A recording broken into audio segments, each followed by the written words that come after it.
मेरे प्यारे बच्चों, मैं आपकी गीता मिस आज मैं फिर हाजिर हूँ एक नए कहानी के साथ। बच्चों, स्टैंडर्ड 5 के भाषा अभ्यास और भाषा माधुरी दोनों से हम आज देखेंगे पाठ 7, पतीले की मृत्यु। एक बहुत अच्छी कहानी है बच्चों। ये सिर्फ पढ़ने के लिए है, लेकिन ये कहानी बहुत ही मनोरंजक है और प्रेरणादायक भी है, क्योंकि इस कहानी में हम अकबर और बीरबल के किस्से को देखेंगे, जहाँ बीरबल ने अपनी बुद्धिमानी और सूझबूझ से एक बेईमान बर्तन वाले को कैसे सबक सिखाया। तो इस कहानी को मेरे साथ आप जरूर सुनिए और इसका आनंद उठाइए। अभी देखेंगे हम लोग पतीली की मृत्यु। यह केवल पढ़ने के लिए है। यह पाठ अकबर और बीरबल के कहानियों पर आधारित है। यह कहानी बहुत ही रोचक है, बहुत ही मनोरंजक है। आप जानते हो कि अकबर और बीरबल के किस्से बहुत मशहूर हैं। अकबर एक मुग़ल बादशाह था बच्चों। बाबर ने भारत में मुग़ल साम्राज्य की स्थापना की थी। बाबर का बेटा था हुमायूं और हुमायूं का बेटा था अकबर। अकबर स्वयं पढ़ा लिखा नहीं था, लेकिन उसने अपने दरबार में एक से बढ़कर एक विद्वान, बुद्धिमान और अपनी अपनी कला में पारंगत लोगों को रखा था। उसके दरबार में 9 प्रमुख लोग थे, जिन्हें नवरत्न के नाम से जाना जाता था। बीरबल भी उनमें से एक था। इसके अलावा थे राजा मान सिंह, अब्दुल फजल, फैज़ी, राजा टोडरमल, हकीम हुमाम, मुल्ला दो प्याजा। तो ऐसे 9 लोग थे जो कि नवरत्न के नाम से जाने जाते थे। अकबर जब भी कोई समस्या में फंसता या उसके सामने कोई विकट समस्या आ जाती, तो बीरबल बड़ी समझदारी से, बड़े सूझबूझ से जो है उस समस्या का निदान ढूंढ लेते थे। तो आइए, इस कहानी को शुरू करने से पहले एक छोटा सा मैं आप लोग को जानकारी ज़रूर देना चाहूँगी, जिसमें आपको मैं बताना चाहती हूँ कि बीरबल का वास्तविक नाम बीरबल नहीं था। बीरबल को पहले महेश दास के नाम से जाना जाता था। अकबर और बीरबल की पहली मुलाकात भी बहुत ही इंटरेस्टिंग है। अकबर के दरबार में मुरलीधर नाम का एक पनवाड़ी था, जो पान लगाने का काम करता था। उसका मुख्य काम राजा अकबर और उनकी बेगमों को पान का बीड़ा लगाकर खिलाना था। एक दिन की बात है, रोज की तरह खाना खाने के बाद मुरलीधर ने राजा अकबर को पान का बीड़ा खिला दिया खाने को, और फिर उनकी बेगमों को पान का बीड़ा खिलाने चला गया। वहाँ से निपटने के बाद वो रात में अपने घर की तरफ चल पड़ा। अभी वो कुछ दूर बढ़ा ही था, तभी एक सैनिक ने उसका मार्ग रोक लिया और कहा कि चलो वापस महल, महाराजा अकबर ने अभी तुरंत तुम्हें याद किया है।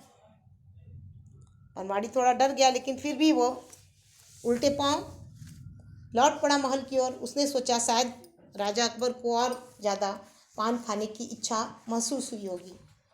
जब वो महल में पहुंचा तो राजा अकबर महल में चहलकदमी कर रहे थे। उन्होंने उसको बोला कि देखो मुरलीधर, कल तुम 1 किलो चूना जो है वो लेकर के आना, हाजिर होना महल में। उसने कहा जी हजूर, और घर की ओर चल पड़ा। दूसरे दिन वो पान की दुकान से 1 किलो चूना खरीद कर महल की ओर जा रहा था। रास्ते में उसे महेश दास नाम का एक उसका मित्र मिला। महेश दास ने कहा कि ये क्या ले जा रहे हो मित्र? बोला मैं 1 किलो चूना लेकर महल जा रहा हूँ। उसने कहा किसने मंगवाया है चूना? मुरलीधर ने कहा राजा अकबर ने। बोला क्यों? चूने के साथ साथ तुम क्या ले जा रहे हो? पान के पत्ते, सुपारी और मसाला जो उसमें डालते हैं, सारे सामान लेके जा रहे हो? बोला नहीं। तो बोला क्या महल में कोई जलसा है? बोला नहीं। तो बोला सिर्फ तुम चूना लेके 1 किलो जा रहे हो महल? बोला हाँ। तो बोला मुझे लगता है ज़रूर जो है वो कुछ इसमें गड़बड़ है। ऐसा करो कि ये चूना तुम्हें ही खाना पड़ेगा, मुझे ऐसा लग रहा है। राजा अकबर ज़रूर तुम्हें ये चूना खिलाएंगे, तो चूना खाने के पूर्व तुम 1 किलो घी घर से ज़रूर पी कर जाना। बेचारा मुरलीधर सोच में पड़ गया। उसकी तो कुछ समझ में नहीं आ रहा था। फिर भी उसने सोचा कि महेश दास जो भी बात बोलता है बहुत सोच समझ कर बोलता है और इसकी कहीं बात गलत नहीं होती है। तो वो कुछ देर रुका और फिर अपने घर वापस गया और 1 किलो घी पीकर महल की ओर चल पड़ा। उधर राजा अकबर देर से अपने महल में टहल रहे थे, मुरलीधर का इंतजार कर रहे थे। मुरलीधर को देरी हो रही थी, तो उन्होंने अपने सैनिक को बुलाया और कहा कि जाओ उस मुरलीधर को पकड़ करके लेते आओ महल में। तभी मुरलीधर महल में प्रवेश करता है और राजा को प्रणाम करके बोलता है कि हुजूर मैं आ गया। अकबर बोलते हैं कि क्या तुम 1 किलो चूना लाए हो? उसने कहा जी हुजूर। अकबर ने सैनिक से कहा कि देखो यह 1 किलो चूना खाएगा और तुम्हें पता है कि कल तुमने जो पान मुझे खिलाया था उसकी वजह से मेरा मुंह कट गया, इसलिए ये सारा का सारा चूना मुरलीधर आज तुम खाओगे और सैनिक तुम इसको देखते रहोगे। अगर इसने चूना पूरा नहीं खाया तो मैं इसे मृत्यु दंड दूंगा। और अकबर वहां से चले गए। शाम को जब अकबर अपने कक्ष में लौटे तो देखा कि मुरलीधर पान का बीड़ा लेके उनकी सेवा में उपस्थित है। उन्हें बड़ा आश्चर्य हुआ।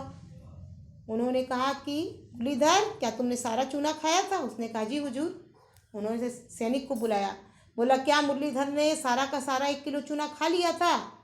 सैनिक ने कहा जी हुजूर मैं सच बोल रहा हूँ, इन्होंने सारा चूना खा लिया था। अकबर ने कहा कि असंभव, 1 किलो चूना खाने के बाद तुम्हें अवश्य मृत्यु को प्राप्त होना चाहिए, तुम अभी तक मरे नहीं, कैसे जिंदा हो? तो मुरलीधर ने कहा कि हुजूर जब मैं चूना लेकर महल जा रहा था तो रास्ते में मुझे मेरा मित्र महेश दास मिला और उसने मुझे 1 किलो घी खाने को कहा था और इस चूने के जहर को घी के जहर ने काट दिया और घी के जहर को चूने के जहर ने काट दिया, इसलिए मुझे कुछ नहीं हुआ और मैं आपके सामने जिंदा उपस्थित हूँ। राजा अकबर को बड़ा आश्चर्य हुआ। उन्हें कहा कि जाओ अभी के अभी महेश दास को लेकर के मेरे महल में आओ। और मुरलीधर जो है वो महेश दास को लेकर के राजा अकबर के पास आते हैं और राजा अकबर जो है महेश दास की बुद्धिमत्ता से खुश होकर तुरंत के तुरंत उसे अपने दरबार में मुख्य दरबारी के तौर पर जो है वो नियुक्त कर देते हैं और बाद में इन्हीं का नाम उन्होंने बीरबल रखा। तो देखो बच्चों कि कितना आपको पता चलता है कि आपकी बुद्धिमानी, आपकी विवेक, आपकी विद्या ही आपका भाग्य बदलती है। अगर आप बुद्धिमान हैं, विवेकशील हैं तो कभी ना कभी आपकी पहचान जरूर होगी और आप जो है वो प्रसिद्धि, पैसा सभी कुछ आपको मिलेगा। तो देखिए इस कहानी में क्या है, पतीले की मृत्यु। अकबर के राज्य में एक बर्तनों का व्यापारी था, वो बहुत ही बेईमान था। बादशाह उसकी शिकायतें सुनकर परेशान हो चुके थे। बादशाह ने बीरबल से कहा कि तुम सिद्ध पता लगाओ, क्या वास्तव में यह व्यापारी ठगी कर रहा है? मामले की छानबीन करने पर बीरबल को पता चला कि वह व्यापारी वास्तव में बेईमान है। बीरबल ने उसे सबक सिखाने का निश्चय कर लिया। एक दिन बीरबल व्यापारी के पास गया और 3 दिन के लिए 2 पतीले किराए पर ले आया। पतीला मतलब भगोना, जिसपे हम लोग खाना बनाते हैं। बच्चों आप चावल बनाते हो, दूध गर्म करते हो, पानी गर्म करते हो, भगोना भी इसको हम लोग बोलते हैं। जब बीरबल पतीले लौटाने गया तो एक छोटा पतीला और अपने साथ ले गया। तीनों पतीले व्यापारी को देते हुए वो कहने लगा, जनाब तुम्हारे दोनों पतीलों ने एक छोटे पतीले को जन्म दिया है, इसलिए यह तुम्हारा है, आप इसे भी रख लीजिए। व्यापारी लालची था, उसने खुश होकर तीनों पतीले रख लिए। कुछ दिन बाद व्यापारी के पास जाकर बीरबल एक बड़ा पतीला किराए पर ले आया। बीरबल 2 दिन बाद व्यापारी के पास खाली हाथ चला गया। बीरबल को खाली हाथ देखकर व्यापारी बोला, पतीला कहाँ है? जनाब आपके पतीले की मृत्यु हो गई। बीरबल ने कहा, क्या कह रहे हो, पतीला भी कभी मरता है? व्यापारी बोला। बड़े ही शांत स्वर में बीरबल बोला, जब बड़ा पतीला छोटे पतीले को पैदा कर सकता है तो वह पतीला मर क्यों नहीं सकता? व्यापारी बीरबल की सारी बात समझ गया और उसने वादा किया कि भविष्य में वो कभी बेईमानी नहीं करेगा। इसके बाद व्यापारी ने बेईमानी करना छोड़ दिया। अब बादशाह के पास व्यापारी की शिकायतें आनी भी बंद हो गई। एक बार फिर बादशाह ने बीरबल की चतुराई और बुद्धिमानी की बहुत प्रशंसा की। तो आपने देखा बच्चों कि किस तरह अपनी चतुराई से, अपनी बुद्धिमानी से, अपनी सूझबूझ ने बीरबल ने बगैर दंड दिए जो है एक बेईमान व्यापारी को ठीक कर दिया, उसे सबक सिखा दिया। हम देखेंगे भाषा अभ्यास से पाठ 7 पतीले की मृत्यु।